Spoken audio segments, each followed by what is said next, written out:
Students, imagine करो आपके पास कोई 3 इक्वेशंस है जो किसी भी मूविंग ऑब्जेक्ट की फ्यूचर बता सकती है और वही होता है magic equation. Hello students, welcome to फ्यूक्यू एजुकेशन। मैं हूं आपका अमोल सर और आज हम पढ़ने वाले क्लास 11 के सेकंड चैप्टर को, जिसमें आज बहुत ही इंपॉर्टेंट टॉपिक को हम कवर करने वाले हैं। वो है equation of motion.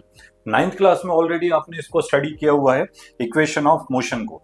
3 equation of motions होती है जो आपको मालूम है। First is v is equals to u plus a t, second होता है s is equals to u t plus half a t square, and third होता है v square minus u square is equals to 2as। ठीक है, जहां पे v means होता है final velocity, u initial velocity होता है, a एक्सेलरेशन है, t जो है वो टाइम को रिप्रेजेंट करता है। ठीक है, और ये जो 3 इक्वेशन है, इससे आप किसी भी मूविंग ऑब्जेक्ट की कोई भी पोजीशंस को क्या कर सकते हो, कैलकुलेट कर सकते हो। जैसे फॉर एग्जांपल डिस्प्लेसमेंट, वेलोसिटी, उसका जो टाइम कैलकुलेट करना है, वो सारी वैल्यूज आप इन 3 इक्वेशन से क्या कर सकते हैं, कैलकुलेट कर सकते हैं। बट इन 3 इक्वेशंस को सबसे पहले हमको डिराइव करना है। तो डिराइव करने की फिजिक्स में यहाँ पे क्लास 11th में 2 मेथड्स है जो एग्जाम में आपसे पूछी जा सकती है। फर्स्ट जो होता है उसको बोला जाता है ग्राफिकल मेथड, और सेकंड जो होता है इसको बोला जाता है कैलकुलस मेथड और इंटीग्रेशन मेथड। तो आज हम इन तीनों इक्वेशन को इन दोनों मेथड से सॉल्व करेंगे। तो सबसे पहले स्टार्ट करते हैं ग्राफिकल मेथड के साथ। जो हमारा फर्स्ट इक्वेशन है v is equals to u plus a t, ठीक है, इसको हमें सॉल्व करना है ग्राफिकल मेथड से। ठीक है, तो ये ग्राफ आपके सामने, प्रीवियस वीडियो में हमने डिफरेंट टाइप के ग्राफ को स्टडी किया था। फर्स्ट था हमारा पोजीशन टाइम ग्राफ, फिर सेकंड वेलोसिटी टाइम ग्राफ, फिर उससे हमने कैलकुलेशन किया था एक्सेलरेशन के लिए, uniform motion and non uniform motion के लिए हमने ग्राफ को स्टडी किया था। उसी को आगे कंटिन्यू करते हुए ये जो ग्राफ है आपने प्रीवियस वीडियो में देखा होगा। इस वीडियो में हमने आपको सारे ग्राफ को एक्सप्लेन किया था और उसकी जो मेन कंडीशन है वो भी आपको बताई थी। तो ये जो ग्राफ है, इसमें आप देख रहे हैं कि ये जो पॉइंट है O से लेके A तक का जो डिस्टेंस है, ये किसको रिप्रेजेंट कर रहा है। यहाँ पे O से लेके A का जो पॉइंट है, ये किसको रिप्रेजेंट कर रहा है, इनिशियल वेलोसिटी U को रिप्रेजेंट कर रहा है। ठीक है, और ये वाला जो डिस्टेंस है O से लेके V तक का, ये जो है ये total velocity, final velocity V को रिप्रेजेंट कर रहा है। ठीक है, तो ये U है और ये V है।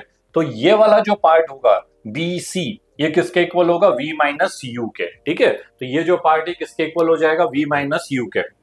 ये जो एक्स एक्सिस वाला जो पार्ट होता है, ये जो है ये किसको रिप्रेजेंट कर रहा है, टाइम को रिप्रेजेंट कर रहा है। ठीक है, तो ये टाइम के लिए यूज होगा। अब इसी को हम स्टार्ट करते हैं। सबसे पहले हम देखते हैं, आप देखेंगे यहाँ पे कि जो वेलोसिटी वाला पार्ट है, ये जो ग्राफ आपको दिख रहा है, ये किसके लिए यूज किया हुआ है, पोजीशन टाइम ग्राफ। ठीक है, तो पोजीशन टाइम ग्राफ के लिए हमने बताया था कि पोजीशन टाइम ग्राफ होता है, वेलोसिटी टाइम ग्राफ होता है। तो आपको मालूम है कि जो एक्सेलरेशन होता है, एक्सेलरेशन ए जो होता है इज इक्वल्स टू होता है किसके, tan थीटा के। Acceleration a is equals to tan theta के। इस ग्राफ में ये जो स्लोप आपको दिख रहा है ए बी, ये जो स्लोप है ये किसको रिप्रेजेंट करता है, एक्सेलरेशन को। That is a is equals to tan theta. Previous video में हमने इसको प्रूफ भी करके दिखाया था। तो a इज इक्वल्स टू किसके इक्वल होगा, tan थीटा के। यहाँ पे एक आप देख रहे हैं, एक ट्रायंगल फॉर्म हो रहा है। ठीक है ना, राइट एंगल ट्रायंगल ABC। ठीक है, और राइट एंगल ट्रायंगल में अगर ABC में, इन ट्रायंगल ABC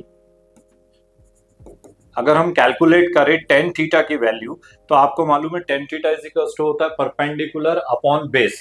तो परपेंडिकुलर कितना हो जाएगा, BC अपॉन बेस, यहाँ पे कितना हो जाएगा, AC के। ठीक है ना, तो यहाँ पे आप देखेंगे कि जो यहाँ पे जो हमारा ग्राफ है, वेलोसिटी टाइम ग्राफ का जो स्लोप है, वो किसको रिप्रेजेंट कर रहा है, एक्सेलरेशन को रिप्रेजेंट कर रहा है। और एक्सेलरेशन A जो होता है is equals to tan theta के होता है। तो इस tan थीटा को हम क्या लिख सकते हैं, BC अपॉन AC लिख सकते हैं। ठीक है, और A is equals to BC upon AC। BC की वैल्यू आपके पास गिवन है, ये जो BC वाला पार्ट है इसकी वैल्यू कितनी है, V माइनस यू है। तो यहाँ पे क्या हो जाएगा, V minus u upon AC। AC means ये बेस है, ये किसको रिप्रेजेंट कर रहा है, टाइम के लिए यूज हो रहा है। तो यहाँ पे क्या लिखेंगे, T। That is A is equals to V minus u by T के। इस T को यहाँ ट्रांसफर करेंगे तो ये हो जाएगा V minus u is equals to AT के। ठीक है, और आप इस U को आप इधर ट्रांसफर करेंगे तो ये हो जाएगा V is equals to U plus AT। That is first equation of motion. ठीक है, तो फर्स्ट इक्वेशन ऑफ मोशन को अगर एग्जाम में ग्राफिकली प्रूफ करने को आए तो आप इस तरीके से उसको एक्सप्लेन कर सकते हैं। ठीक है ना, तो a is equals to tan theta के होता है, टेन थीटा की वैल्यू पुट करेंगे यहाँ पे, देन क्रॉस मल्टीप्लाई करेंगे तो first equation is v is equals to u plus a t के। ठीक है, अब चलते हैं सेकंड इक्वेशन की तरफ। सेकंड इक्वेशन हमारा होता है s is equals to u t plus half a t square, s is equals to u t plus half a t square. ठीक है, ये ग्राफ आपके सामने बना हुआ है, सेम ग्राफ है पूरा का पूरा, और ये जो शेडेड वाला पार्ट होता है ये किसको रिप्रेजेंट करता है, डिस्प्लेसमेंट को शो करता है। ठीक है ना, प्रीवियस वीडियो में हमने देखा था कि ये जो टाइम एक्सिस से जो ये जो पार्ट गिरा हुआ जो पार्ट होता है ये किसको रिप्रेजेंट करेगा, ये डिस्प्लेसमेंट को रिप्रेजेंट करता है। तो डिस्प्लेसमेंट को हम कैसे शो करते हैं, एस से। ठीक है, तो डिस्प्लेसमेंट एस हो गया। Displacement means change in position final minus initial, and it is denoted by s के। ठीक है, तो displacement is equals to area of rectangle, ये पूरा पार्ट की अगर हम बात करें तो इस पूरे पार्ट को अगर हम यूज कर रहे हैं तो ए बी डी ओ, ये जो पूरा एरिया जो है ये किसको रिप्रेजेंट कर रहा है, डिस्प्लेसमेंट को रिप्रेजेंट कर रहा है। ठीक है, तो ये हो जाएगा area of A B D and O को। ठीक है, ए बी डी ओ, इस ए बी डी ओ को हम दो पार्ट में डिवाइड कर सकते हैं। आप ग्राफिकल इसमें आप देख रहे हो, एक ये ब्लू वाला पार्ट दिख रहा है, ये क्या है, ट्रायंगल है, और नीचे ये वाला जो पार्ट है ये क्या हो रहा है, रेक्टेंगल है। तो इकट्ठा पूरा एरिया हम एक साथ कैलकुलेट नहीं कर पाएंगे, इसके लिए हमने इसको दो पार्ट में डिवाइड कर दिया। फर्स्ट पार्ट क्या हो गया, ये triangle A B C, area of triangle A B C, plus नीचे वाला ले लेंगे area of rectangle A C D O. ठीक है, और दोनों को प्लस करेंगे तो टोटल एरिया हमको यहाँ पे मिल जाएगा, और जो एरिया होता है वो किसके इक्वल होता है, डिस्प्लेसमेंट के होता है। तो displacement s is equals to, ठीक है, सबसे पहले लेंगे area of triangle A B C plus area of rectangle A C D O, A C D O. ठीक है, समझ में आ गया होगा आपको। हमें इस पूरे का एरिया चाहिए, ये जो एरिया होता है ये किसके इक्वल होता है, डिस्प्लेसमेंट के इक्वल होता है। तो इस एरिया को कैलकुलेट करने के लिए हमने इसको दो पार्ट में डिवाइड कर दिया। पहला ये वाला पार्ट है जो ये आपको दिख रहा है, ये ट्रायंगल का, तो सबसे पहले एरिया ऑफ ट्रायंगल कैलकुलेट करेंगे, then area of rectangle calculate करेंगे, दोनों को प्लस कर दिया तो ये टोटल एरिया आएगा, और जो एरिया रहेगा इज इक्वल टू डिस्प्लेसमेंट के। ठीक है ना, तो एरिया ऑफ ट्रायंगल एबीसी, तो area of triangle ABC, area आपने देखा था एरिया ऑफ ट्रायंगल होता है 1/2 बेस इंटू हाइट के। ठीक है ना, तो एरिया ऑफ ट्रायंगल एबीसी जो होगा 1/2 बेस इंटू हाइट, बेस कितना है यहाँ पे, एसी ट्रायंगल का, और हाइट की बात करेंगे तो हाइट कितना है यहाँ पे, बीसी के, तो एसी इंटू बीसी के। ठीक है, तो यहाँ पे हो जाएगा 1/2 एसी इंटू बीसी।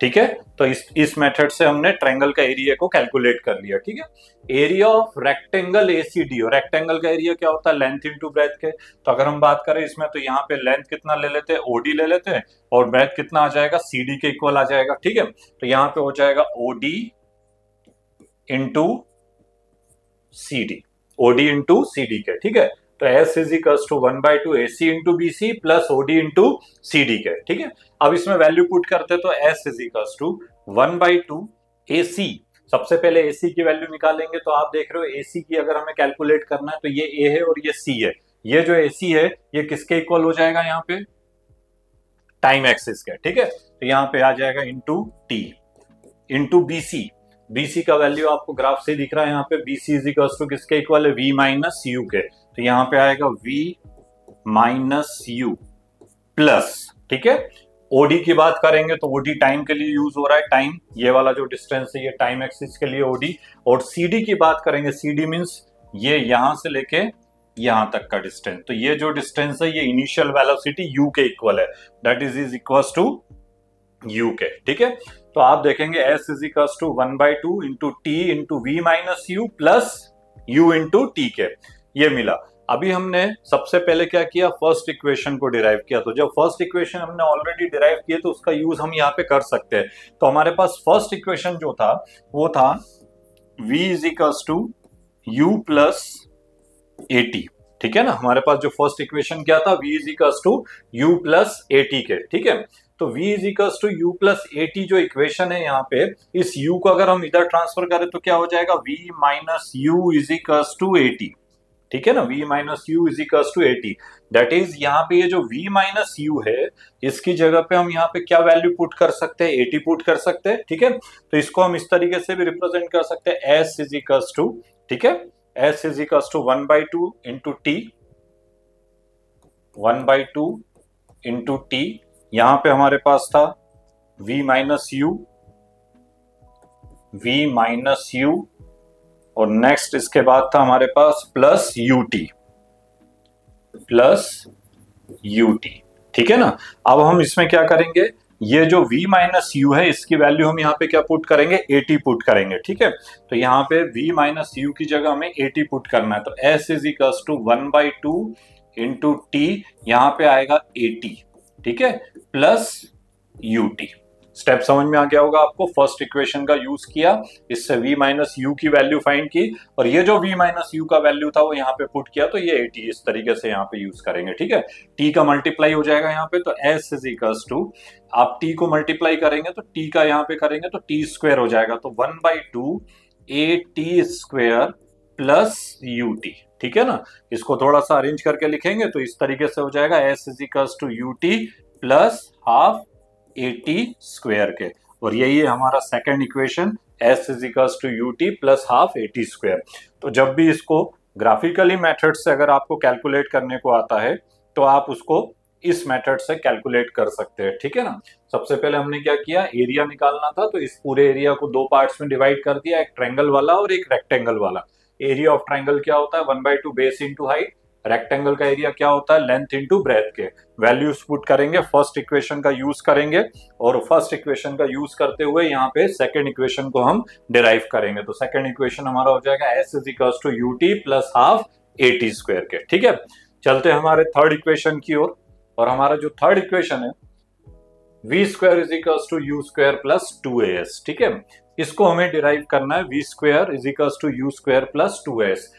इसको भी सेम मेथड से हम डिराइव करेंगे जो अभी सेकंड वाले इसमें यूज किया है, बट सेकंड वाले में हमने क्या किया था, इसको दो पार्ट्स में डिवाइड किया था। ये जो एरिया जो है, ये जो यहाँ पे एरिया शेडेड वाला जो पार्ट है, ये किसको रिप्रेजेंट कर रहा है, डिस्प्लेसमेंट को। इसको हमने दो पार्ट्स में डिवाइड कर दिया था, एक ट्रायंगल वाला पार्ट था और एक रेक्टेंगल वाला। इस बार हम टोटल एरिया को एक साथ कैलकुलेट करते हैं। ठीक है, तो जब टोटल एरिया को जब हम एक साथ कैलकुलेट करेंगे तो आप देखेंगे displacement s is equals to, ठीक है ना, displacement s is equals to area of A B D O. ठीक है ना, इस बार हमने ये जो टोटल एरिया, इस पूरे एरिया को एक साथ यूज कर लिया। ठीक है, पूरे एरिया को। अब इस पूरे एरिया को एक साथ यूज करेंगे तो इसका तो कोई फॉर्मूला हमारे पास है नहीं कि कैसे कैलकुलेट करेंगे। ठीक है ना, तो एक काम करते हैं, आप देख रहे हो कि ये वाली साइड और ये वाली साइड दोनों में डिफरेंस है, AO एंड BD। ठीक है, तो हमें इसका मीन निकालना पड़ेगा। मीन कैसे निकालते हैं, दोनों साइड को प्लस करेंगे और 2 से डिवाइड करेंगे। ठीक है ना, तो कैसे करेंगे इसको, सबसे पहले 1/2 AO प्लस, और वो वाली साइड जो है वो कितनी है, BD। ठीक है, जैसे एरिया ऑफ रेक्टेंगल हम निकालते हैं तो क्या होता है, लेंथ इनटू ब्रेथ। ठीक है ना, तो ये लेंथ ले लिया और ये वाला पार्ट जो रहता है क्या हो जाएगा, ब्रेथ हो जाएगा। बट इस केस में आप देख रहे हो दोनों साइड्स जो है वो इक्वल नहीं है, इसलिए हमें उसको क्या करेंगे, सबसे पहले उसका एवरेज कैलकुलेट करेंगे। तो AO और BD को प्लस किया और 2 से डिवाइड कर दिया। ठीक है, प्लस बेस की बात करें टाइम एक्सिस वाला, तो टाइम एक्सिस का तो ये टाइम हमारे पास गिवन ही है, यहाँ पे किसके इक्वल हो जाएगा, OD के, तो इनटू कितना हो जाएगा, OD के। ठीक है ना, तो जैसे एरिया ऑफ रेक्टेंगल होता है लेंथ इनटू ब्रेथ के, वैसे ही यहाँ पे डायरेक्ट हमने यूज किया, बट डिफरेंस इतना था कि ये जो साइड जो थी इसको हमने प्लस किया और 2 से डिवाइड कर दिया। ठीक है, तो आप देखेंगे displacement s is equals to 1/2 AO plus BD into OD के। स्टेप समझ में आ गया होगा आपको। ठीक है, अब इसमें वैल्यू पुट करते हैं अपन, तो AO का वैल्यू ये यहाँ से यहाँ तक AO। ठीक है, ग्राफ से आपको कंसेप्ट समझ में आ गया होगा कि ये AO जो डिस्टेंस है ये किसके इक्वल है, U के इक्वल है, तो यहाँ पे वैल्यू आएगी U प्लस BD मतलब ये टोटल यहाँ से लेके यहाँ तक का डिस्टेंस, और ये जो डिस्टेंस है ये किसके इक्वल है, फाइनल वेलोसिटी V के इक्वल है, तो यहाँ पे क्या आएगा, V के इक्वल आएगा, that is 1/2 U plus V। ठीक है, इंटू OD के डिस्टेंस, ये वाला जो डिस्टेंस है OD ये वाला, ये किसको रिप्रेजेंट कर रहा है, टाइम को रिप्रेजेंट कर रहा है, तो यहाँ पे क्या आ जाएगा, टी के। ठीक है, तो स्टूडेंट्स आपको समझ में आ गया होगा यहाँ पे कि s इज इक्वल टू 1/2, यहाँ पे वैल्यू पुट करेंगे तो ये हो जाएगा u plus v into OD की जगह यहाँ पे क्या आ जाएगा, टाइम आ जाएगा। ठीक है, यहाँ पर भी हम फर्स्ट इक्वेशन का यूज कर सकते हैं, और फर्स्ट इक्वेशन हमारे पास है v is equal to u plus a t. ठीक है ना, इस बार हम यहां से फर्स्ट इक्वेशन से टाइम की वैल्यू को कैलकुलेट करेंगे, हमें टाइम कैलकुलेट करना है t, तो u को यहां ट्रांसफर करेंगे तो ये हो जाएगा v माइनस यू, और t के साथ क्या मल्टीप्लाई में a में है, a को जब इधर ट्रांसफर करेंगे तो ये डिवाइड में ये आ जाएगा इज इक्वल टू टी के। ठीक है ना, तो यहाँ पे कितना हो जाएगा, v minus u upon a is equal to t के। तो यहाँ पे आप देख रहे हैं ये जो t है ना, इसमें ये वाली वैल्यू यहाँ से पुट करेंगे। ठीक है, तो ये हो जाएगा s is equal to 1/2 u plus v, और ये वाली वैल्यू जब यहाँ पे पुट करेंगे तो ये हो जाएगा t की जगह पे हमने क्या पुट करना है, v minus u upon a के। ठीक है, तो स्टेप समझ में आ गया होगा आपको कि किस तरीके से हमने यहाँ पे इस फर्स्ट इक्वेशन का यूज करते हुए टाइम की वैल्यू को यहाँ पे पुट कर दिया। ठीक है स्टूडेंट्स, आप देखेंगे यहाँ पे डिनोमिनेटर में अगर हम देखें तो यहाँ 2a और a है। ठीक है ना, तो s इज इक्वल टू अगर हम मल्टीप्लाई कर दे तो नीचे तो 2a हो गया। ठीक है ना, अब ऊपर देखो जो न्यूमेरेटर वाला पार्ट है उसमें देखिए, उसमें आप देखोगे यहाँ u प्लस वी है और v माइनस यू है। प्लस में आप आगे पीछे भी लिख सकते हो, 2 प्लस 3 करो या 3 प्लस 2 करो, एक ही बात होती है। तो u प्लस वी लिखा है, उसको हम क्या लिख सकते हैं, v प्लस यू। ठीक है, एंड यहां पे आप देखेंगे आगे वाले में इधर क्या हो जाएगा, v माइनस यू। ठीक है, तो यहां पे एक फॉर्मूला यूज होगा a plus b a minus b, और a plus b a minus b का जो फॉर्मूला होता है वो होता है a square minus b square. ठीक है, तो यहाँ पे हम वैल्यू पुट करेंगे, यहाँ फॉर्मूला यूज करेंगे तो a स्क्वायर मतलब b स्क्वायर, ठीक है, minus u square upon 2a।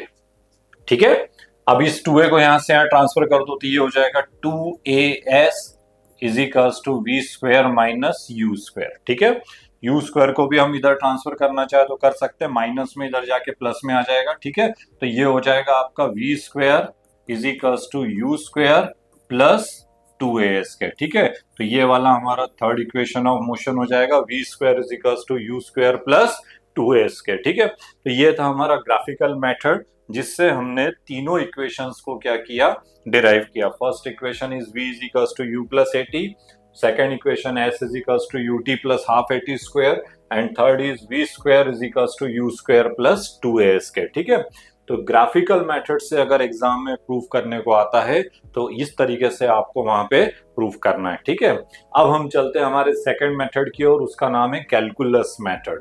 Calculus method को इंटीग्रेशन मेथड भी बोला जाता है। ठीक है, तो अब हम स्टार्ट करते हैं इंटीग्रेशन मेथड और कैलकुलस मेथड। फर्स्ट इक्वेशन से स्टार्ट करेंगे। हमारा जो फर्स्ट इक्वेशन है v is equal to u plus a t. ठीक है, इसकी स्टार्टिंग होगी एक्सेलरेशन के साथ। प्रीवियस वीडियो में हमने एक्सेलरेशन को भी स्टडी किया था। एक्सेलरेशन इज इक्वल टू होता है change in velocity upon time. Acceleration is equal to change in velocity upon time. तो एक्सेलरेशन को हमने a से रिप्रेजेंट किया था, a इज इक्वल टू होता है dv upon dt। Change in velocity का मतलब dv हो गया। ठीक है, कैलकुलस मेथड में इसको dv से रिप्रेजेंट करेंगे, और टाइम तो चेंज होना ही है तो यहाँ पे dt से रिप्रेजेंट करेंगे। ठीक है, तो एक्सेलरेशन इज इक्वल टू हो जाएगा dv अपॉन dt के। इस dt को यहाँ से हम मल्टीप्लाई करेंगे, इधर ट्रांसफर करेंगे। ठीक है, तो हमारे पास क्या आ जाएगा, dv is equal to a into dt। Step समझ में आ गया होगा, dt को इधर ट्रांसफर कर दिया तो dv is equal to a into dt। ठीक है, इंटीग्रेशन मेथड से करना। इंटीग्रेशन मेथड में आपको मालूम है लिमिट यूज करना पड़ता है। ठीक है, अब कई सारे स्टूडेंट्स को डाउट रहता है कि लिमिट कैसे यूज करेंगे, कहाँ यूज करेंगे। तो बहुत सिंपल सा कंसेप्ट है, जिसके रिस्पेक्ट में आप इंटीग्रेट कर रहे हो वहां पे हमें वो लिमिट यूज करनी है। जैसे फॉर एग्जाम्पल यहाँ क्या लिखा हुआ है, dv, तो dv लिखा है मतलब क्या, v के रिस्पेक्ट में इंटीग्रेशन होगा तो वेलोसिटी वाली लिमिट आएगी। ठीक है, यहाँ पे आप देख रहे हो dt आ रहा है, तो dt का मतलब क्या होता है, integrate with respect to t, time के रिस्पेक्ट में हमें इंटीग्रेट करना है। तो जब टाइम के रिस्पेक्ट में इंटीग्रेट करना है तो यहाँ कौन सी वाली लिमिट हम यूज करेंगे, टाइम वाली लिमिट यूज करेंगे। ठीक है, तो सिंपल कंसेप्ट है, बिल्कुल उसको माइंड में क्लियर रखिएगा कि dv और dt है तो यहाँ हम कौन सी लिमिट यूज करना है, वेलोसिटी और टाइम का। कैसे यूज करना है, तो when time t is equals to 0, time कितना था, 0 था, 0 मतलब इनिशियल टाइम ले रहा है। ठीक है ना, तो when time t is equals to 0 तो उस केस में वेलोसिटी जो था is equals to u, velocity v is equals to u, u means initial velocity जो थी वो टाइम 0 पे कितनी थी, u थी। जब टाइम इंक्रीज होके t से t हो गया, स्मॉल t हमसे स्मॉल t से शो कर रिप्रेजेंट करेंगे, 0 से t हो गया। ठीक है ना, तो वेलोसिटी जो था वो u से v हो गया। ठीक है, तो यहाँ पे आप देख रहे हो इनिशियल टाइम 0 है, इनिशियल वेलोसिटी u है, फाइनल टाइम t है तो यहाँ फाइनल वेलोसिटी t है। ये जो इक्वेशन था, इक्वेशन नंबर 1, इसको हम इंटीग्रेट करेंगे, इंटीग्रेट बोथ साइड। ठीक है, तो जब हम इंटीग्रेट करेंगे दोनों साइड में तो ये हो जाएगा integration dv is equals to integration a into dt के। और लिमिट कैसे पुट करते हैं आपको मालूम ही है, सबसे पहले नीचे जो रहता है उसको लोअर लिमिट बोलते हैं। ठीक है ना, तो लोअर लिमिट मतलब यहाँ पे कितना हो जाएगा, 0, टाइम कितना था, 0। ठीक है, यहाँ पे वेलोसिटी वाली बात हो रही है, तो वेलोसिटी के लिए इंटीग्रेशन, जैसे इंटीग्रेशन dv है तो ये dv है, तो dv में हम यहाँ पे कौन सा वाला लिमिट यूज करेंगे, वेलोसिटी वाला। और जहां dt लिखा हुआ है वहां पे कौन सा लिमिट यूज करेंगे, टाइम वाला। तो यहाँ dv है तो इनिशियल वेलोसिटी u आएगा यहाँ पे। ठीक है ना, लोअर लिमिट जो रहेगी वो u हो जाएगी, और फाइनल वेलोसिटी यहाँ पे कितना हो जाएगा, v के इक्वल हो जाएगा। एंड इस वाले साइड में आप देखेंगे इंटीग्रेशन a इंटू dt लिखा हुआ है, इंटीग्रेशन a इंटू dt, तो dt के रिस्पेक्ट में इंटीग्रेट हो रहा है, तो इसलिए लिमिट जो रहेगा वो क्या रहेगा, 0 टू t। 0 लोअर लिमिट हो जाएगी और अपर लिमिट क्या हो जाएगा, टाइम के लिए t यूज हो जाएगा। ठीक है, तो इंटीग्रेट कर रहे दोनों साइड को। ठीक है, तो दोनों साइड को जब हम इंटीग्रेट करेंगे तो यहाँ पे लिमिट जो रहेगा वो इस तरीके से हमें वहां पे यूज करना है। ठीक है, अब स्टूडेंट्स मैथ्स में आप इंटीग्रेशन वाले चैप्टर्स में आप देखेंगे उसके सारे फॉर्मूले, बट एक फॉर्मूला आपने देखा है यहाँ पे इंटीग्रेशन dx, और dx का जो इंटीग्रेशन होता है वो x होता है। फॉर्मूले कुछ याद रखिएगा जो फिजिक्स में जनरली इंटीग्रेशन में यूज होता है, तो dx का जो इंटीग्रेशन होता है वो कितना होता है, x होता है। ठीक है, और इंटीग्रेशन का एक बेसिक फॉर्मूला है, बिल्कुल अपने माइंड में रखिए, हर जगह फिजिक्स में यूज होने वाला है, और वो होता है इंटीग्रेशन x की power n into d x is equals to होता है x की पावर n+1 अपॉन n+1 के। इंटीग्रेशन में हम x की पावर n को जब हम इंटीग्रेट करते हैं तो फॉर्मूला रहेगा x की पावर n+1 अपॉन n+1 के। ठीक है, where n means what, power. ठीक है, तो अभी यहाँ पे जो हम इक्वेशन ऑफ मोशन को डिराइव कर रहे हैं वहां पे बेसिकली ये दो ही फॉर्मूले हैं जो यूज होंगे। बाद में हम इसके बारे में और आगे के टॉपिक्स जो यूज करेंगे उस समय हम बात करेंगे, डिस्कस करेंगे। तो अभी आप ये दो फॉर्मूले याद रखिए, इंटीग्रेशन dx जो होता है वो x के इक्वल होता है, और इंटीग्रेशन x की पावर n जो होती है वो होती है x की पावर n+1 अपॉन n+1 के। ठीक है, तो आप देखेंगे यहाँ पे सबसे पहले इधर से स्टार्ट करते हैं, तो ये हो जाएगा इंटीग्रेशन dv। तो जैसे इंटीग्रेशन dx था तो कितना हुआ, x था, तो यहाँ इंटीग्रेशन dv होगा तो कितना हो जाएगा, v हो जाएगा। ठीक है, जब आप इंटीग्रेट कर देते हो तो यहाँ पे ये जो साइन है ये रिमूव होके यहाँ पे इस तरीके से ब्रैकेट यूज होता है, और जो लिमिट होती है वो यहाँ पे आ जाती है u टू v के।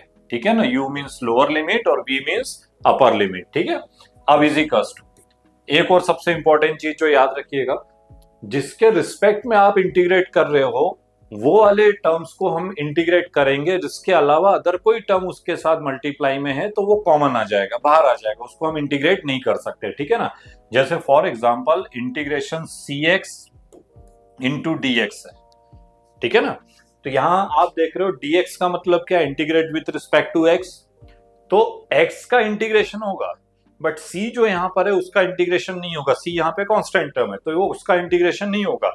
तो जब हम इसको करोगे तो c बाहर आ जाएगा और इंटीग्रेशन जो होगा वो ओनली किसका होगा, x का होगा। ठीक है ना, तो c x इंटू dx के। ठीक है ना, तो जिसके रिस्पेक्ट में आप इंटीग्रेट कर रहे हो केवल उसी टर्म को हमें इंटीग्रेट करना है, बाकी सारे टर्म्स जो है वो बाहर आ जाएंगे।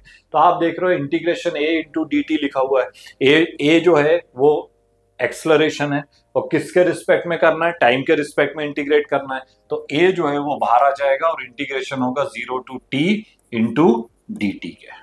ठीक है, और आप देख रहे हैं यहाँ पे dx का इंटीग्रेशन x था, तो dt का इंटीग्रेशन कितना हो जाएगा, t के इक्वल हो जाएगा। तो यहाँ पे हो जाएगा v limit u to v a, dt का इंटीग्रेशन t होता है और लिमिट हो जाएगा 0 टू t के। ठीक है, अब सबसे इंपॉर्टेंट चीज, अब हमें लिमिट पुट करना है। ठीक है, तो लिमिट कैसे पुट की जाती है, सबसे पहले ये जो ऊपर वाला है ना, इसको अपर लिमिट बोलेंगे। तो अपर लिमिट पहले रखना है, upper limit minus lower limit. ठीक है, तो सबसे पहले अपर लिमिट पुट करेंगे यहाँ पे, तो v की जगह पे v आ गया, तो v हो गया अपर लिमिट। ठीक है, फिर ये माइनस, बीच में माइनस का साइन आएगा, फिर यहाँ पे v की जगह पे u पुट करेंगे, तो v माइनस u हो गया। ठीक है, upper limit minus lower limit. Similarly यहाँ पे देखिए, ये a तो एज इट इज रहेगा, यहाँ पे t में लिमिट पुट करेंगे। कैसे पुट करेंगे, अपर लिमिट रखेंगे पहले, t की जगह पे t आएगा, लोअर लिमिट t की जगह पे क्या आएगा, 0 आएगा। ठीक है, तो t माइनस 0। तो ये स्टेप समझ में आ गया होगा आपको कि कैसे लिमिट को यहाँ पे पुट करना है, upper limit minus lower limit. तो v minus u is equals to a t minus 0 के। t माइनस 0 कितना होता है, t के इक्वल हो जाएगा, तो डेट इज यहाँ पे 80 हो जाएगा। तो ये हो जाएगा v minus u is equals to 80। ठीक है, u को आप उधर ट्रांसफर कर दो, तो हमारे पास फाइनल इक्वेशन आ जाएगा v is equals to u plus 80 के। तो ये था हमारा फर्स्ट इक्वेशन ऑफ मोशन, और इसको हमने किस मेथड से सॉल्व किया, कैलकुलस मेथड से सॉल्व किया। तो एग्जाम में अगर आएगा आपको कैलकुलस मेथड से सॉल्व करने को, तो इस तरीके से आपको इक्वेशन को पूरा सॉल्व करना है। And first equation is v is equals to u plus 80 के। ठीक है, चलते हैं हमारे नेक्स्ट इक्वेशन की ओर, सेकंड इक्वेशन। और सेकंड इक्वेशन हमारा s is equals to ut plus half at square, where s means what, displacement, u means initial velocity, acceleration and t means time। ठीक है, आपको एक फॉर्मूला था जो प्रीवियस वीडियो में हमने 5 फिजिकल क्वांटिटीज चैप्टर की पढ़ी हुई है, distance, displacement, velocity, speed and acceleration. ठीक है ना, तो इस सेकंड चैप्टर में हमने 5 फिजिकल क्वांटिटीज को स्टडी किया, और ये जो 3 इक्वेशन है ये उसमें रिलेशन को रिप्रेजेंट कर रहा है, रिलेशन को शो कर रहा है। तो वेलोसिटी हमने पढ़ा था, वेलोसिटी इज इक्वल्स टू होता है displacement upon time, velocity is equals to displacement upon time. तो वेलोसिटी को हम कैसे रिप्रेजेंट करते हैं, v से। ठीक है, डिस्प्लेसमेंट की जब हम बात करेंगे, तो डिस्प्लेसमेंट का मतलब होता है change in position. Change in position को कैसे रिप्रेजेंट करते हैं, dx के लिए। फिजिक्स में जब भी इंटीग्रेशन मेथड आप यूज करेंगे, तो चेंज के लिए d वर्ड यूज होता है। ठीक है ना, d मतलब चेंज, x मीन्स पोजीशन, तो change in position it is denoted bye dx के। ठीक है, अपॉन टाइम, टाइम की बात करेंगे तो डिवाइडेड बाय टाइम, dt हो जाएगा। ठीक है, तो v is equals to dx by dt के। तो ये वेलोसिटी का फॉर्मूला होता है, वेलोसिटी इज इक्वल्स टू होता है डिस्प्लेसमेंट अपॉन टाइम के। इस dt को यहां से यहां ट्रांसफर करेंगे, तो हमारे पास क्या रहेगा, dx is equals to v into dt के। स्टेप समझ में आ गया होगा, dt को इधर ट्रांसफर किया तो ये मल्टीप्लाई में हो जाएगा, तो dx is equals to v into dt के। जो इक्वेशन हम डिराइव कर चुके हैं, इनको इक्वेशन का सीक्वेंस है, फर्स्ट, सेकंड, थर्ड। तो ऐसा फर्स्ट इक्वेशन, सेकंड इक्वेशन क्यों बोला गया है, बिकॉज जब तक आप फर्स्ट इक्वेशन को डिराइव नहीं करोगे, सेकंड इक्वेशन डिराइव नहीं होगा, उसी के हेल्प से हमें सेकंड करना है। ठीक है ना, तो फर्स्ट सेकंड इक्वेशन को अगर हम डिराइव कर रहे हैं, तो उसमें फर्स्ट इक्वेशन का हम यूज कर सकते हैं। तो हमारे पास फर्स्ट इक्वेशन क्या था, v is equals to u plus 80। ठीक है ना, v is equals to u plus 80 के। तो ये जो v की वैल्यू है वो हम यहाँ पे पुट करेंगे इसकी जगह पे। ठीक है, तो यहाँ पे ये इक्वेशन कुछ इस फॉर्म में हो जाएगा, dx is equals to v की जगह पे क्या आ जाएगा, u प्लस 80 इंटू dt के। ठीक है ना, तो स्टेप समझ में आ गया होगा आपको, dx is equals to u plus 80 into dt के। ठीक है, अब ध्यान से देखिएगा, इक्वेशन को हमें इंटीग्रेट करना है दोनों साइड में। ठीक है, इक्वेशन को इंटीग्रेट करना है तो लिमिट यूज करनी पड़ेगी, और लिमिट कैसे यूज करेंगे, तो यहाँ पे आप देख रहे हो dx है, dx का मतलब होता है integration with respect to x, और यहाँ dt दिख रहा है, तो dt का मतलब होगा integration with respect to time. ठीक है ना, तो लिमिट यहाँ पे कौन सी यूज होगी, इधर x वाली यूज होगी, उधर टाइम वाली यूज होगी। ठीक है ना, तो सेम जैसा कंसेप्ट हमने प्रीवियस वाले इक्वेशन में देखा था, वही यूज करेंगे कि when time t is equals to 0, time जब कितना था, 0 था, उस केस में initial position of the object is equals to x naught, x naught से उसको हमने रिप्रेजेंट किया है। ठीक है, and when time t is equals to t के, 0 से t हो गया, उस केस में फाइनल टाइम जो है, फाइनल पोजीशन जो हो जाएगी वो किसके इक्वल हो जाएगी, x के इक्वल हो जाएगी। ठीक है, तो इसको हम इंटीग्रेट करेंगे, तो इंटीग्रेट बोथ साइड, तो ये हो जाएगा integration dx is equals to integration u plus a t into D t के। ठीक है ना, लिमिट कैसे पुट करेंगे, बिल्कुल कंसेप्ट क्लियर रखिए। dx लिखा है तो x वाली लिमिट रखनी है, x वाली लिमिट यहाँ पे क्या है, लोअर लिमिट कितनी है x नॉट, अपर लिमिट कितनी है x के। ठीक है, यहाँ t के रिस्पेक्ट में आप कर रहे हो, तो t के रिस्पेक्ट में जब इंटीग्रेट करोगे तो यहाँ लोअर लिमिट 0 हो जाएगा, अपर लिमिट कितना हो जाएगा, t के इक्वल हो जाएगा। ठीक है ना, तो बिल्कुल कंसेप्ट क्लियर है। t के रिस्पेक्ट में करेंगे तो टाइम वाली लिमिट आएगी, x के रिस्पेक्ट में कर रहे हो तो x वाली आएगी, और अगर कहीं v के रिस्पेक्ट में कर रहे हो तो वेलोसिटी वाली लिमिट आपको वहां पे यूज करनी है। ठीक है, फॉर्मूला अभी हमने बता ही दिया आपको, इंटीग्रेशन dx जो होता है वो इक्वल होता है किसके, x के होता है। तो यहाँ पे आप देख रहे हो इंटीग्रेशन dx है, तो dx का इंटीग्रेशन अगर हम लेंगे तो कितना हो जाएगा, x के इक्वल हो जाएगा, एंड लिमिट हो जाएगा x नॉट टू x के। ठीक है, अब इस वाले पार्ट में देखिए जो RHS वाला पार्ट है, एक बहुत इंपॉर्टेंट कंसेप्ट है, इसको बिल्कुल अपने माइंड में रखिएगा कि जहां भी प्लस और माइनस साइन आता है, ठीक है ना, इंटीग्रेट कर रहे हो आप, और जहां भी अगर प्लस और माइनस साइन कहीं भी आ रहा है तो उसको आपको सेपरेट कर देना है, अलग अलग कर देना है, दोनों का इंटीग्रेशन जो है वो अलग अलग हो जाएगा। कैसे होगा, जैसे u प्लस एटी है ना, तो u का अलग होगा और एटी का अलग होगा, तो इस तरीके से उसको आपको लिखना पड़ेगा 0 टू t u, और ये dt मल्टीप्लाई में, तो u के साथ dt का मल्टीप्लाई भी होगा, तो ये dt हो गया, u को अलग कर दिया, फिर बीच में क्या हो गया, प्लस आ जाएगा, प्लस। ठीक है, फिर यहाँ पे integration 0 to t a t into dt के। तो स्टेप समझ में आ गया होगा बिल्कुल, कि जब भी किसी भी इक्वेशन में प्लस और माइनस साइन अगर आ रहा है तो उसको अगर आपको इंटीग्रेट करना है तो दोनों को आपको सेपरेट कर देना है। ठीक है, तो u into D t plus a t into D t के। ठीक है, अब हम इसको इंटीग्रेट करेंगे, तो यहाँ dt लिखा हुआ है, मतलब integration with respect to time. तो अभी जैसे प्रीवियस वाले इक्वेशन में हमने देखा था, पहले वाले में, कि जब a था तो a को हमने कॉमन ले लिया था, तो यहाँ टाइम के रिस्पेक्ट में आप कर रहे हो तो u कॉमन आ जाएगा। ठीक है, तो ये हो जाएगा हमारा x naught to x is equals to u common आ जाएगा, integration 0 to t into D T. ठीक है ना, ओनली इंटीग्रेशन किसका होगा, dt का। यहाँ पे आप देखो प्लस किसके रिस्पेक्ट में कर रहे हो आप, टाइम के रिस्पेक्ट में, तो टाइम के रिस्पेक्ट में जब आप कर रहे हो तो t का इंटीग्रेशन होगा बट a का इंटीग्रेशन नहीं होगा, तो a को हम कॉमन ले लेंगे, बाहर आ जाएगा 0 टू t, और इंटीग्रेशन जो होगा ओनली किसका होगा, t का होगा, तो t इंटू डी टी के। ठीक है, तो ये स्टेप समझ में आ गया होगा आपको कि किस तरीके से सॉल्व किया। पहले प्लस साइन था तो प्लस साइन को सेपरेट कर दिया, नंबर 1 बिल्कुल क्लियर है। ठीक है, इसके बाद जो कांस्टेंट टर्म होते हैं जिसके रिस्पेक्ट में हम इंटीग्रेट कर रहे हैं, केवल उसी टर्म्स को हमें इंटीग्रेट करना, बाकी सारे टर्म्स को बाहर ले लेना। तो u जो है बाहर आ जाएगा, अंदर क्या रहेगा, dt रहेगा, यहाँ a बाहर आ जाएगा और अंदर क्या रहेगा, t रहेगा, बिकॉज टाइम के रिस्पेक्ट में हम उसको इंटीग्रेट कर रहे हैं। ठीक है, अब इसको आगे बढ़ाते हैं। इक्वेशन जो था हमारा वो कुछ इस तरीके से था, x लिमिट हो जाएगा x नॉट टू x। ठीक है, फिर हमारे पास था u integration 0 to t into D t, u integration 0 to t into D t plus a।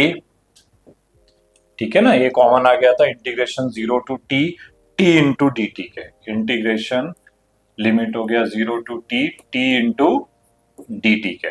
ठीक है ना, अब हम इसको इंटीग्रेट करेंगे, तो सबसे पहले तो ये LHS वाला पार्ट तो हमारा सॉल्व हो चुका है, तो इसको एज इट इज लिख देते हैं। ठीक है, ये u हो जाएगा। अब आप देखिए इंटीग्रेशन dt, तो इंटीग्रेशन dt, इंटीग्रेशन dx कितना था, x था, तो जब x dx का इंटीग्रेशन x होता है तो dt का इंटीग्रेशन जब हम करेंगे तो कितना आएगा, t के इक्वल हो जाएगा, और लिमिट हो जाएगा 0 टू t के।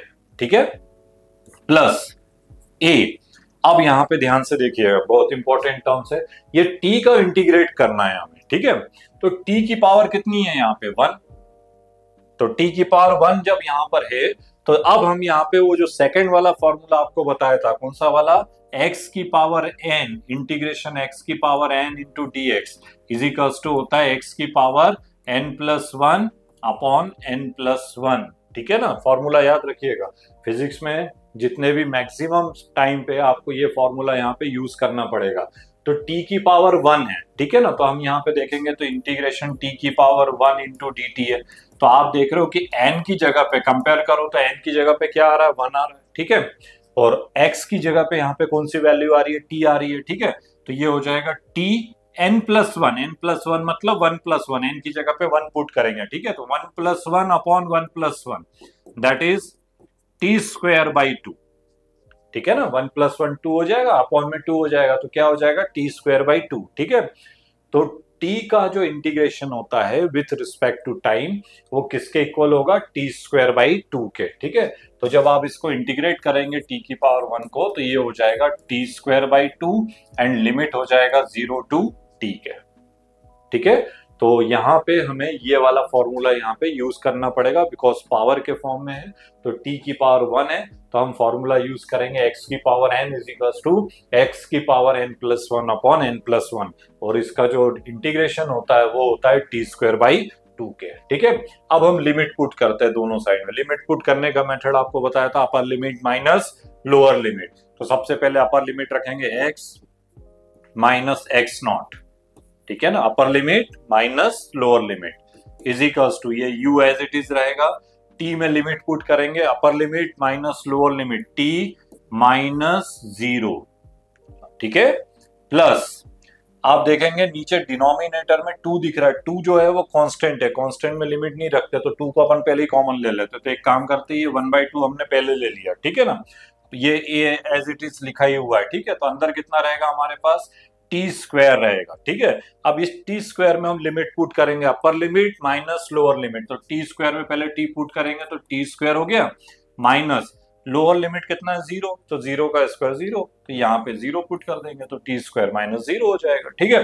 सॉल्व करते हैं इसको, x minus x0। Student x का मतलब क्या बताया था, पोजीशन, फाइनल पोजीशन। x0 क्या था, इनिशियल पोजीशन, और final position minus initial position क्या होता है, displacement. Displacement is equals to change in position that is final minus initial. और यहाँ पे डिस्प्लेसमेंट को हम किससे रिप्रेजेंट कर रहे हैं, s से रिप्रेजेंट कर रहे हैं, ठीक है ना। तो x minus x0 means change in position is equals to displacement and it is denoted by s, ठीक है। Is equals to u, t -0 है तो कितना हो जाएगा, t के इक्वल हो जाएगा, ठीक है। प्लस 1/2 a और t² -0 है तो t² -0 को हम क्या लिखेंगे, t² हो जाएगा, t² -0 is equals to t² के, ठीक है।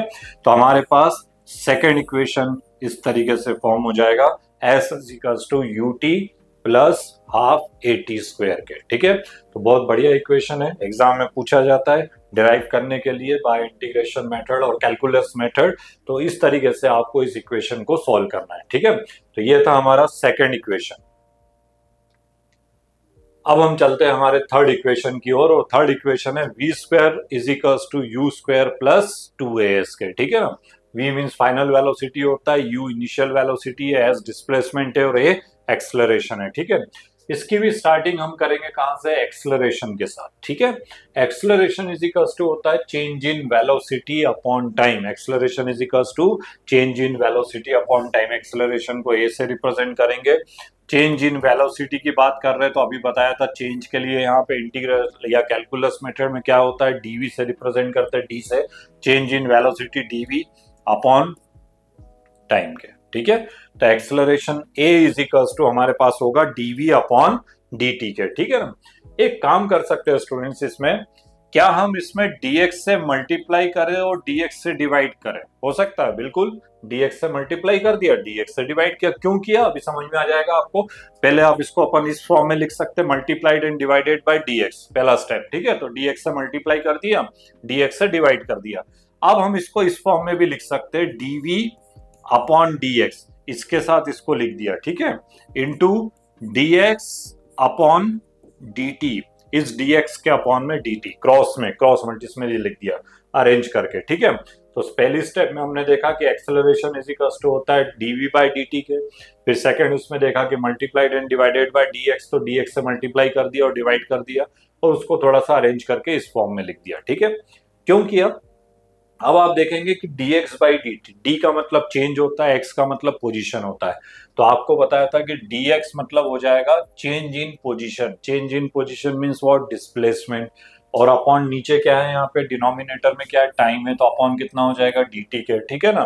तो dx अपॉन dt का मीनिंग होता है डिस्प्लेसमेंट अपॉन टाइम, और डिस्प्लेसमेंट अपॉन टाइम ये किसका फॉर्मूला होता है, वेलोसिटी का, ठीक है। तो आप देखेंगे कि ये जो dx अपॉन dt यहाँ पे लिखा हुआ है, इसकी जगह पे हम यहाँ पे क्या यूज कर सकते हैं, वेलोसिटी का यूज कर सकते हैं, v लिख सकते हैं, ठीक है। तो a is equals to dv upon dx into v के, dx अपॉन dt की जगह यहाँ पे क्या लिखेंगे, v लिखेंगे, और इस dx को यहां से इधर ट्रांसफर करेंगे, ठीक है। तो जब dx को इधर ट्रांसफर करेंगे तो हमारे पास यहाँ पे जो इक्वेशन है वो ऐसा कुछ हो जाएगा, ये जो dx है तो a इंटू dx हो जाएगा और v इंटू dv के हो जाएगा, ठीक है। a into dx is equals to v into dv, इस फॉर्म में हमारा जो इक्वेशन है ये इक्वेशन फॉर्म हो जाएगा, ठीक है। अब हमें इंटीग्रेट करना है, इंटीग्रेट बोथ साइड। जब भी इंटीग्रेट करेंगे तो पहले लिमिट देखना पड़ेगा, तो यहाँ इंटीग्रेशन के लिए आप देख रहे हो इधर dx है और उधर क्या है, dv है, तो यहाँ x वाली लिमिट यूज करनी है, यहाँ v वाली लिमिट यूज करनी है, ठीक है। बट साथ में टाइम का होना तो जरूरी है, बिकॉज टाइम के रिस्पेक्ट में ही सारी चीजें हम कैलकुलेट कर रहे हैं। जितनी भी ग्राफिकल मेथड थी सब में आपने देखा एक्स एक्सिस में कौन सा था, टाइम को हमने यूज किया था, ठीक है। तो when time t is equals to 0, जब इनिशियल टाइम जो था कितना था, 0 था, उस केस में position of the object is equals to x naught, dx के लिए हम पोजीशन लेना पड़ेगा तो x नॉट हो गया, ठीक है। And velocity of the object, initial velocity जो थी वो कितनी थी, ut, ठीक है। तो लिमिट का पहला कांसेप्ट समझ में आ गया होगा कि when time t is equals to 0, position x is equals to x naught and velocity v is equals to u के, ठीक है। और जब टाइम t से 0 से t हो जाएगा, ठीक है ना, इंक्रीज होके कितना हो गया, 0 टू t हो गया, उस केस में पोजीशन जो थी ऑब्जेक्ट की वो कितनी हो गई, x हो गई, और वेलोसिटी जो थी वो किसके इक्वल हो गई, v के इक्वल हो गई, ठीक है ना। तो लिमिट जब हम यूज करेंगे तो इस तरीके से वहां पे यूज करना है, ठीक है। तो अब दोनों साइड को इंटीग्रेट करते हैं, तो ये हो जाएगा integration a into d x is equals to integration v into dv के, ठीक है। और यहाँ पे dx लिखा है तो लिमिट यहाँ पे कौन सी यूज होगी, x वाली, तो x वाली लिमिट इनिशियल पोजीशन कितना है, x नॉट, और फाइनल पोजीशन जो है वो किसके इक्वल है, x के इक्वल है, ठीक है। यहाँ पे क्या लिखा हुआ है, v इंटू dv, किसके रिस्पेक्ट में कर रहे हो, वेलोसिटी के, तो वेलोसिटी के रिस्पेक्ट में कर रहे हो तो इनिशियल वेलोसिटी u हो जाएगा और फाइनल वेलोसिटी यहाँ पे कितना हो जाएगा, v हो जाएगा, ठीक है। तो लिमिट में कोई कंफ्यूजन नहीं होना चाहिए, जिसके रिस्पेक्ट में आप इंटीग्रेट कर रहे हो वो लिमिट हमें वहां पे यूज करनी है, ठीक है। अब मेथड आपको धीरे धीरे समझ में आ गया होगा कि कैसे करना है। a इंटू डी एक्स है, किसके रिस्पेक्ट में कर रहे हो, x के रिस्पेक्ट में, तो a का इंटीग्रेशन होगा क्या, नहीं होगा, तो a को हम कॉमन ले लेंगे, बाहर ले लेंगे, तो ये इस फॉर्म में हो जाएगा a x naught to x into d x के, ठीक है ना। यहाँ पे v बाहर आएगा कि इंटीग्रेट होगा, बिल्कुल होगा, क्यों होगा, बिकॉज वेलोसिटी के रिस्पेक्ट में कर रहे हो, तो वेलोसिटी के रिस्पेक्ट में कर रहे हो तो v का इंटीग्रेशन होगा। v का इंटीग्रेशन कैसे होगा, तो v की पावर कितनी है, 1 है, वही फॉर्मूला जो अभी हमने आपको बताया था कि इंटीग्रेशन x की power n is equals to होता है x की power n plus 1 upon n plus 1 के, ठीक है ना। बहुत इंपॉर्टेंट फॉर्मूला, बिल्कुल माइंड में रखिए। तो v की पावर 1 है, जैसे हमने प्रीवियस वाले इक्वेशन में हमने देखा t की पावर 1 थी, तो उसमें हमने देखा था t स्क्वायर बाई 2 आया था, तो v की पावर 1 है, तो v की पावर 1 है, तो v की power 1 plus 1 upon 1 plus 1 that is v square by 2, ठीक है ना। तो v का इंटीग्रेशन जो होता है कितना होता है, v स्क्वायर बाई 2 के इक्वल होता है। तो यहाँ पे जब हम इंटीग्रेट करेंगे तो ये हो जाएगा v स्क्वायर बाई 2 और लिमिट हो जाएगा u टू v के। और LHS में भी आप देख रहे हो dx है, तो dx का इंटीग्रेशन कितना होता है, x के इक्वल होता है, तो LHS को भी इंटीग्रेट कर दिया, तो dx जो था, dx का इंटीग्रेशन कितना होगा, x के इक्वल हो जाएगा, लिमिट हो जाएगा x नॉट टू x के, ठीक है। इधर आप देख रहे हो RHS में कितना हो गया, v square by 2 and limit हो जाएगा आपका u टू v, ठीक है। अब आप देख रहे हो ये जो 2 है ये कांस्टेंट टर्म है, इसमें लिमिट पुट नहीं होगी, तो कांस्टेंट को अपन बाहर ले लेते हैं और बाद में लिमिट पुट कर देते हैं, तो ये हो जाएगा a, यहाँ पे x में लिमिट रखेंगे, कैसे लिमिट रखने का मेथड क्या होता है, upper limit minus lower limit, तो सबसे पहले x की जगह पे x रखा अपर लिमिट, फिर माइनस लोअर लिमिट कितना हो जाएगा, x नॉट के इक्वल हो जाएगा, ठीक है, इज इक्वल्स टू यहाँ पे 1/2 कॉमन ले लिया, v स्क्वायर है ठीक है ना। तो वी स्क्वायर में लिमिट पुट करेंगे, कैसे रहेगा, upper limit minus lower limit. तो पहले अपर लिमिट रखेंगे तो कितना हो जाएगा, वी स्क्वायर, अपर लिमिट रखा v square, minus lower limit आ जाएगा तो ये हो जाएगा यू स्क्वायर के। ठीक है, अब आप देखिए यहाँ पे x minus x not, x means what, final position, x not क्या होता है, initial position, x minus x not change in position, और चेंज इन पोजीशन क्या हो जाएगा, displacement, that is x minus x not जो है ये क्या किसके इक्वल हो जाएगा, डिस्प्लेसमेंट के इक्वल होगा, and it is denoted by S. तो ये a हो गया, और x माइनस एक्स नॉट की जगह पे हम क्या यूज करेंगे, s यूज करेंगे। ठीक है, s मीन्स डिस्प्लेसमेंट, और ये हो जाएगा 1/2 v square minus u square के। ठीक है, इस 2 को इधर से ट्रांसफर कर सकते हैं, इधर डिवाइड में इधर मल्टीप्लाई में आ जाएगा, तो इक्वेशन कुछ इस फॉर्म में हो जाएगा, 2as is equals to v square 2as, यहाँ पे ये हो जाएगा 1/2 v square minus u square, और इधर हो जाएगा 2 को इधर ट्रांसफर कर दिया तो ये हो जाएगा v square minus u square के। ठीक है, और इस इक्वेशन में आप देखो कि यू स्क्वायर को भी अगर हम इधर ट्रांसफर करें तो हमारे पास फाइनल रिजल्ट जो आएगा वो आएगा v square is equals to u square plus 2as के। ठीक है, तो ये था हमारा थर्ड इक्वेशन ऑफ मोशन। ठीक है, जिसको हमने किस मेथड से सॉल्व किया, कैलकुलस मेथड से, v square is equals to u square plus 2as के। ठीक है, एक्सेलरेशन से स्टार्ट किया था, change in velocity upon time, और उसको इस मेथड से हमने सॉल्व किया, v square is equals to u square plus 2as के। ठीक है, तो एग्जाम में अगर इक्वेशन ऑफ मोशन आपको डिराइव करने को आए तो उसको सॉल्व करने की 2 मेथड्स होती है, graphical method and calculus method. तो दोनों मेथड्स को बहुत अच्छे से प्रिपेयर करिएगा, एग्जाम में जरूर क्वेश्चन आएंगे। ये 3 इक्वेशन फिजिक्स का शॉर्टकट है, डिस्प्लेसमेंट, वेलोसिटी, टाइम, सब कुछ इन्हीं से सॉल्व होता है। तो स्टूडेंट्स अपने फाउंडेशन को स्ट्रॉन्ग करिए फ्यूकी एजुकेशन के साथ, और हमारे इस चैनल को लाइक, शेयर और सब्सक्राइब जरूर करिएगा। मिलते हैं अगले वीडियो में, थैंक यू।